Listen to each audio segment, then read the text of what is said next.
9 10। ये हमारा साइड का पोर्शन कंप्लीट हो गया है। अब चलते हैं वैक्यूम की तरफ। वैक्यूम के बाद आज का हमारा वर्कआउट खत्म हो जाएगा। नॉर्मल पोजीशन में बैठेंगे, पेट को अंदर की तरफ 15 सेकंड्स के लिए खींच के रखेंगे, सांस नहीं रोकेंगे। नॉर्मल पोजीशन में बैठेंगे, पेट को अंदर की तरफ खींचें, 1 2 3, पूरा अंदर की तरफ खींचें। आपकी ओब्लिक्स और आपका लोअर एब्डोमिनल पेन करेगा, तभी जाके आपका वैक्यूम सही हुआ है।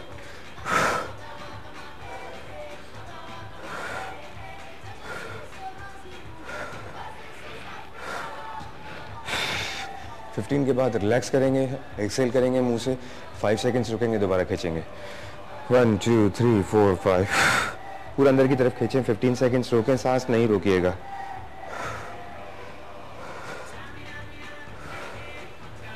फिर 15 पे एक्सेल करेंगे, 5 सेकंड्स रुकेंगे, दोबारा खींचेंगे। इसी तरह से नेक्स्ट स्टेज की तरफ चलते हैं। वैक्यूम की हमारी इस पोजीशन में आपने पेट को अंदर की तरफ खींचना है, 15 सेकंड्स रोकना है, उसके बाद एक्सेल, 1 2 3 4 5, पूरा अंदर की तरफ खींचेंगे। आपका लोअर एब्डोमिनल और आपकी ओब्लिक्स अंदर की तरफ फोल्ड होती हुई आपको महसूस होंगी, तभी जाके आपका वैक्यूम सही हुआ है।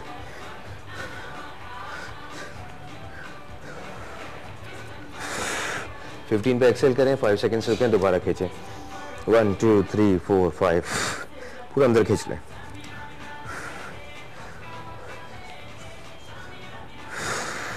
एक्सेल करें। आज का हमारा वर्कआउट कंप्लीट हो चुका है। वैक्यूम की हमारी 2 स्टेजेस हो चुकी हैं, लास्ट स्टेज हमारी रह गई है वैक्यूम की, वो मंडे से इंशाल्लाह ताला। चलिए, थैंक यू सो मच हिलाल। अब इंशाल्लाह आपसे मंडे वाले दिन मुलाकात होगी एक नए वर्कआउट के साथ इंशाल्लाह ताला। चलिए ठीक है जनाब, अभी हम जा रहे हैं ब्रेक पर। ब्रेक के बाद जब वापस आएंगे तो हम अपने गेस्ट के साथ होंगे, यानी कि रोशन ज़मीर साहब साहब हमारे साथ होंगे, सुबिया लियारी साहब जो कि NGO की मेंबर हैं, वो हमारे साथ होंगी। तो अब जो बात करेंगे वो ज़ाहिर है वायलेंस अगेंस्ट वुमेन के ख़िलाफ़ बात करेंगे कि क्यों होता है, किस वजह से होता है, लेकिन हमें ख़ुद अपने आप को सही करना है। मैं तमाम ख़वातीन से गुजारिश ज़रूर करूँगी आज के दिन पे कि हमें अपने राइट्स को इस्तेमाल करना आना चाहिए, हमें अपने राइट्स के बारे में पता होना चाहिए, और वो सिर्फ़ और सिर्फ अवेयरनेस से होता है, वो सिर्फ़ और सिर्फ तालीम से होता है। तो बस हम जितनी ज़्यादा अपनी रिसर्चेस को रखेंगे, हम जितनी ज़्यादा से ज़्यादा अपनी तालीम हासिल करते रहेंगे, और देखें सीखने के प्रोसेस को हमने ख़त्म नहीं करना और आगे बढ़ना है, हमने भी दुनिया के साथ मिल के चलना है। हमारे साथ ही रहेगा। हम छोटी सी ब्रेक के बाद वापस आ रहे हैं सुबह बखैर वाइब के साथ में।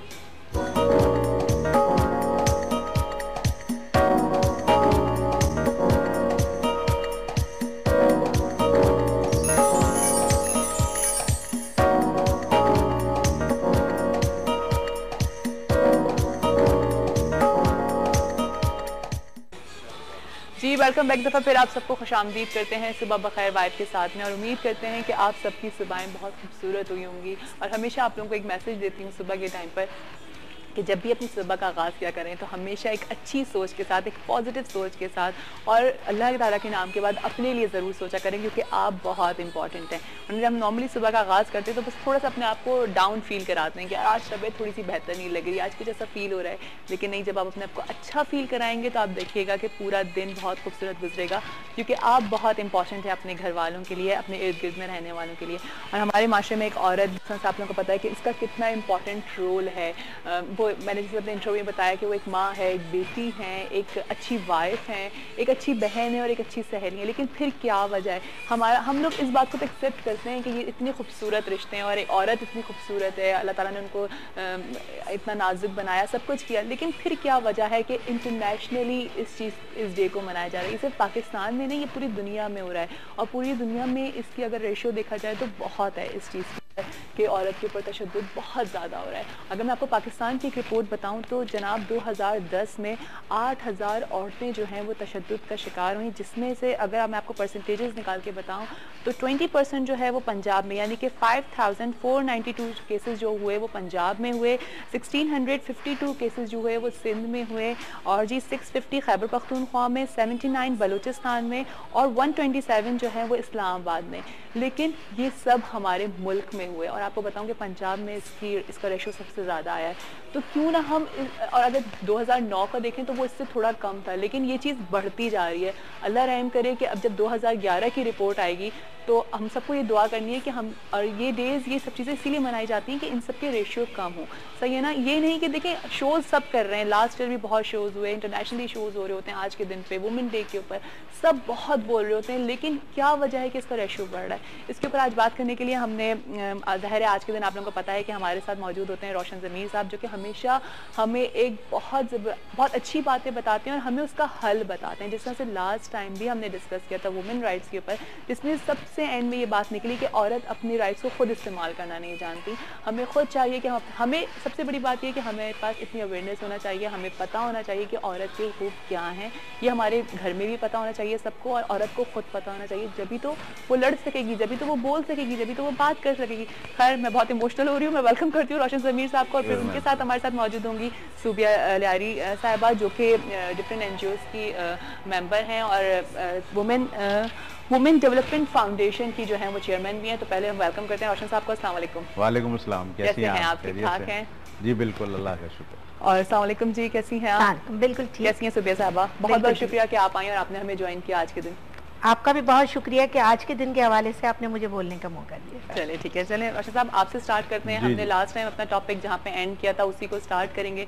वुमेन राइट्स के ऊपर हम बात कर रहे थे और आज इत्तेफाक से आपको पता है कि वायलेंस अगेंस्ट वुमेन डे मनाया जा रहा है। कहाँ से स्टार्ट लेंगे आप? वायलेंस क्यों होता है, क्या वजह है? इस दिन के हिसाब से स्टार्ट लेते हैं कि ये सारे दिन हमें मनाने की ज़रूरत क्यों पड़ी, या ये दिन हमें इस दिन की अवेयरनेस कैसे आई। जैसे आपने कहा कि 1981 में ये वुमेन वायलेंस अगेंस्ट वुमेन का ये डे आपने शुरू हुआ। कहाँ से शुरू हुआ? अब इसकी बेस लेनी होगी। ये मगरबी दुनिया से शुरू हुआ है। देखिए, अगर आप इस्लामिक रिपब्लिक ऑफ पाकिस्तान में की बात करें और इस्लामिक पैरामीटर में अगर आप रहें तो यकीनन इस डे के मनाने की ज़रूरत नहीं पड़ती, मगर क्योंकि हम उस एनवायरनमेंट में नहीं हैं, उस माहौल में नहीं है, उस कानून में नहीं है, तो हम मगरबी कानून ही फॉलो कर रहे हैं, हम ब्रिटिश कानून के तहत ही रहते हैं। तो मगरबी दुनिया के और तमाम जो कवानीन हैं उन्हीं को हम फॉलो करते हुए जब आते हैं तो हमें ये पता लगता है कि वायलेंस जो हो रहा है औरतों के साथ ख़ास तौर पे तशद्दुद या जुल्म जिसे आप कहें, हमें मैं उसको ज़रा थोड़ा सा कौमी ज़बान में उसको कह दूँ, इसलिए कि आम औरतों की समझ में भी आ जाए, क्योंकि हमारे यहाँ तालीम का बड़ा फुकदान है। तो उसकी जो वजूहात आपको निकलती हैं कि उस माशरे में क्यों है और इस माशरे में क्यों है, आपने बड़ी अच्छी एनालिसिस यहाँ पर दी, और वहाँ की एनालिसिस शायद आप कभी नेट से लीजिएगा कि वहाँ कम बनती है, कि भाई इतना नहीं बनती, इसलिए कि तालीम ज़्यादा है और कानून का खौफ ज़्यादा है। यहाँ पे सूरत हाल ये जो आपने जो एनालिसिस दी है ना इस डे की, आप ये देखिए कि ये केसेस ज़्यादातर देहातों के हैं जी। ये अर्बन एरियाज़ के नहीं है, रूरल एरियाज़ के हैं या उन आबादियों के हैं जहाँ पे गरीब ज़्यादा रहता है। ये आपको जितना एनालिसिस आपको मिलेगा वहाँ नहीं मिलेगा जहाँ अवेयरनेस या तालीम ज़्यादा है। जिस क्लास में ये होता है, जिनको अपने राइट्स का पता होता है, वो उसको एक्सरसाइज कर लेते हैं या बराबर से उसको वो टक्कर दे देती है कि जो एक आम औरत वो टक्कर नहीं दे सकती। हमारे यहाँ क्या होता है माशरे में कि जब हम वायलेंस की बात करते हैं, डोमेस्टिक वायलेंस की या किसी भी किस्म का औरत के अगेंस्ट जो भी वायलेंस हो रहा है, आपके बहुत सारे एक वायलेंस नहीं है, डोमेस्टिक वायलेंस अलहदा है, मतलब सेक्सुअल हैरेसमेंट अलहदा है, मतलब बाजार में निकलना औरत का मुश्किल काम है। जिस माशरे के अंदर हम रह रहे हैं, यहाँ ख़ास तौर पे इंडो पाकिस्तान की मैं बात कर रहा हूँ, मगरबी माशरे में तो नहीं बात कर रहा हूँ। वहाँ पे तो अगर हम 50% की पार्टनरशिप है तो वो उसको उस तरह एक्सरसाइज भी करते हैं और वो हैरेसमेंट के ऊपर फ़ौरन से पेशतर एक्शन भी लेते हैं और सज़ा भी देते हैं। हमारे यहाँ ये हो रहा है कि हमने वुमेन प्रोटेक्शन एक्ट भी बनाया और दूसरे कवानीन भी है जो औरत को बहुत ज़्यादा सपोर्ट करते हैं, मगर उनको एक्सरसाइज कैसे करें? जब तक आप उनको एक्सरसाइज नहीं करेंगे, जब तक माशरे में ये खौफ नहीं आएगा मर्दों के पास कि भाई ये वुमन, ये जो खातून है, इसको अपने हक का पता है, ये अदालत में जा सकती है या थाने में जा सकती है और मेरे खिलाफ FIR कटा सकती है और उसके अंदर बड़ी सख्त सजाएं। आपको बताऊं कि बहुत सारे जो अभी मैंने जो बताया कि 8000 की जो तादाद है तशद्दुद की औरतों के ऊपर, तो उसमें से ला तादाद जो केसेस हैं उनकी FIR ही नहीं दर्ज हुई है। वही मैंने गुजारिश की ना आपसे कि ये तो वो रिपोर्टेड केसेस हैं।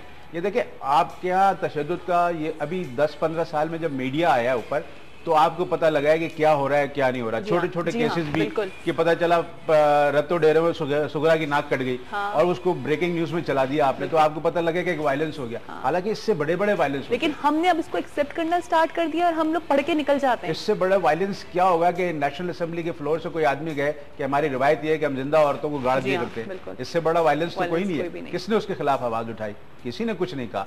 प्रॉब्लम यह है कि हमारे पास रिपोर्टेड चीजें मौजूद हैं, हमें मालूम है कि हमारे साथ माशरे में क्या हो रहा है, देहातों में क्या हो रहा है, शहरों में क्या हो रहा है, और औरत को किस तरह से शहरों में, जैसे आप कराची शहर में रहती है ना, आपको यहाँ के एनवायरनमेंट का पता है। आप यहाँ से बाहर निकलिए, आप पत्थर के जमाने में चली जाएंगी। औरत जिस हिसाब से काम कर रही है, आपको तो ये काम करना नहीं पड़ता। अगर आप देहातों में जाएं तो वो सुबह उठ के दूध भी दोती है, वो खेतों में भी काम करती है, वो बच्चों को भी पालती है, पानी भी भर के लाती है, और मियाँ वो काम नहीं कर रहा होता, उसको इतनी जरूरत नहीं होती काम करने की।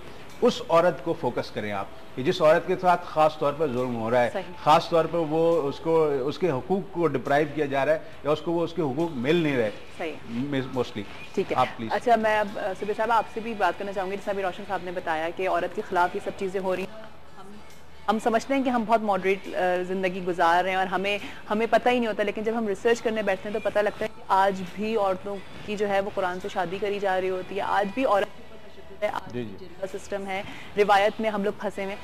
आप ज़ाहिर है आप एक एनजीओ से बिलोंग करती हैं, आप चेयरमैन हैं वुमेन डेवलपमेंट फाउंडेशन की। आप एनजीओज इसमें किस तरह से मदद करती हैं वुमेन्स की, किस तरह से प्रोटेक्शंस देती हैं उनको, और आप लोग क्या फील करते हैं कि क्या वजह है कि ये सब चीज़ें अभी हमारे माशरे में हो रही हैं? हाँ जी, हाँ, बहुत शुक्रिया। बात ये है कि ये जो वायलेंस वाला टॉपिक है ये तो बहुत वाइड टॉपिक है। ठीक है, वायलेंस की बहुत सारी किस्में हैं, जिसमें हमने बताया भी कि जैसा एक तो घरेलू तशद्दुद है कि औरत को थप्पड़ मार दिया या गालियां दे दी या जो कुछ भी है, तो इसके साथ जो है जैसा रेप का रोशन साहब ने बताया, रेप केसेस हैं। फिर सेक्सुअल हरासमेंट है, उसको वर्क प्लेस पे जहाँ वो होती है वहाँ भी प्रोटेक्शन नहीं है, सेफ नहीं है। इसके अलावा घरों में भी आप देखेंगे ख़वातीन के साथ स्पेशली मोस्टली केसेस ऐसे होते हैं जिसमें मेल फैमिली मेम्बर्स भी शामिल होते हैं। और आपने अभी देखी होंगे बहुत सारे केसेस जो आ रहे हैं, क्योंकि मीडिया का बड़ा अहम किरदार अब जा रहा है कि उसको हाईलाइट किया जा रहा है। पहले भी केसेस होते थे, लेकिन चूंकि उनको पता नहीं चलता था, या जो हमारी एक नॉर्म्स बने हुए हैं सोसाइटी की कि हम बहुत सारी चीज़ों को अंदर ही अंदर दबा देते हैं कि अगर ये बाहर आ गई तो हमारे घर की इज्जत का क्या होगा, या हमारा इमेज बिगड़ जाएगा, या हमारी उस बच्ची की फिर शादी नहीं हो पाएगी। तो उसकी वजह से बहुत सारी चीज़ें दबा दी जाती हैं। तो माइनर बच्चियों के साथ जो अभी केसेस चल रहे हैं कि जिसमें उनकी सेक्स के बाद उनको मार दिया या फेंक दिया, तो ये भी मतलब जो है, मतलब आप देखें एक वायलेशन है कि एक छोटी बच्ची जो है, जो अभी बढ़ने भी नहीं पाई थी, और उसके साथ जो है इतना बड़ा जुल्म हो गया। ठीक है, वायलेंस में बहुत सारी चीज़ें ये भी है कि एक तो ये कि आपने उनको मारा पीटा जो कुछ भी किया, बिल्कुल। एक ये भी है कि खवातीन के साथ जो है साइकोलॉजिकली भी बिल्कुल एक ट्रेजिक चीज होगी तो वो तो साइकोलॉजिकल तो बंदी तबाह हो गई ना। देखिए ना, जैसे मिसाल के तौर पर हमारे पास एक बहुत बड़ा इशू जहेज का भी है। जी हाँ, कि अगर बहुत सारी जगहों पर ये एक मतलब बना दिया गया है नॉर्म की, अगर जहेज नहीं लाती बच्ची तो उसको उठते बैठते ताने सुनने को मिलते हैं। हाँ, या आप बंसवाड़ चली जाए जी, क्योंकि मैं बहुत सारी चीज़ों से रिलेटिव, मैं मिनिस्ट्री के एक प्रोग्राम जो है विमेन वायलेंस जो है विमेन सेंटर्स, जिसकी चेयरपर्सन भी रही हूँ, तो उसमें जब हमने बंस पार्ट का जब विजिट किया तो पता चला कि मोस्टली केसेस वो हैं जो शोहर ने तेज़ाब डाल दिया या जला दिया, या रेप केसेस के हवाले से जो मतलब हुए, जिसमें बहुत सारी आपको ख़वातीन, अगर आप जाकर बंस वार्ड का आप ले तो पता चलेगा कि ख़वातीन किस बुरी तरीके से इस पूरी चीज़ों से इफेक्ट होती हैं। इसमें सूरत हाल ये है कि देखें, ये केसेस होते हैं जी, अदालतें जल्दी फैसला दे दें तो उनके ऊपर आपको पता है सजाएं, मौत की सज़ा है, 25 साल कैद है, 10 साल कैद है, फाइन है, सारी चीज़ें मौजूद हैं, तमाम सजाएं मौजूद हैं। हाँ, पीपीसी में अगर आप जाएंगे तो 365 सेक्शन आगे जब अमेंडमेंट आई है 2006 में, उसके बाद 2010 में अभी नया आया, तो अगर आप चलेंगे बड़ी सख्त सजाएं। प्रॉब्लम यह है कि उसको विटनेस करके प्रॉपरली उसको हैंडल करके जब तक लोगों को सख्त सजाएं नहीं मिलेंगी तब तक ये चीज़ रुक नहीं सकती। अभी जैसे उन्होंने फरमाया, जो बंस के केसेस हैं या जो दूसरे केसेस हैं, आप ये देखें ये लोअर क्लास में क्यों होते हैं। हाँ। मतलब सारे के सारे आप नीचे ही देखते हैं कि ये होते हैं, बहुत रेयर केसेस हमें लीड क्लास में, हाँ, लेकिन बड़े क्लासेस में ये नहीं होते, वहाँ दूसरे किस्म का वायलेंस है। यहाँ पे मतलब ये जैसे होता क्या है कि यहाँ इकोनॉमिक प्रॉब्लम है, एजुकेशन प्रॉब्लम है, फ्रस्ट्रेशन है। अच्छा, फिर उनका एक देहाती कल्चर है। देखें, हमारे यहाँ क्या हो रहा है पोजीशन, जब आप लोअर जो छोटी आबादियों में जाते हैं तो हमारे कराची शहर के हिसाब से माइग्रेटेड पूरे पाकिस्तान से लोग यहाँ में, कॉस्मोपॉलिटन सिटी है, तो वो एक अपना कल्चर भी लेकर आए साथ। वो जो कल्चर है देहात का, वो जो कल्चर है गांव का, वो जो कल्चर है उन शहरों का, वो साथ लेकर आए। जब वो आप अपने घर में देखेंगे, अगर आपने ड्राइवर रखा है उसका अपना कल्चर है, कुक का अपना कल्चर है, या आपके सर्वेंट का, या ऑफिस में आप देखें मुख्तलिफ लोगों का मुख्तलिफ, जो लोग यहाँ पैदा हुए, यहाँ बड़े हुए, उनकी सोच मुख्तलिफ है, जो पढ़े लिखे हैं उनकी सोच मुख्तलिफ है। ठीक है। होता क्या है कि एक आदमी वहां से आता है, 20 बच्चों के साथ आता है, वो खानदानी दुश्मनी है। एक आदमी 1800 मील से दूर से चलता है, आता है गोली मार के या तेजाब फेंक के चला जाता है, और वो एक इंतकामी, जो आप कह रहे हैं इंतकाम चल रहा है, बहन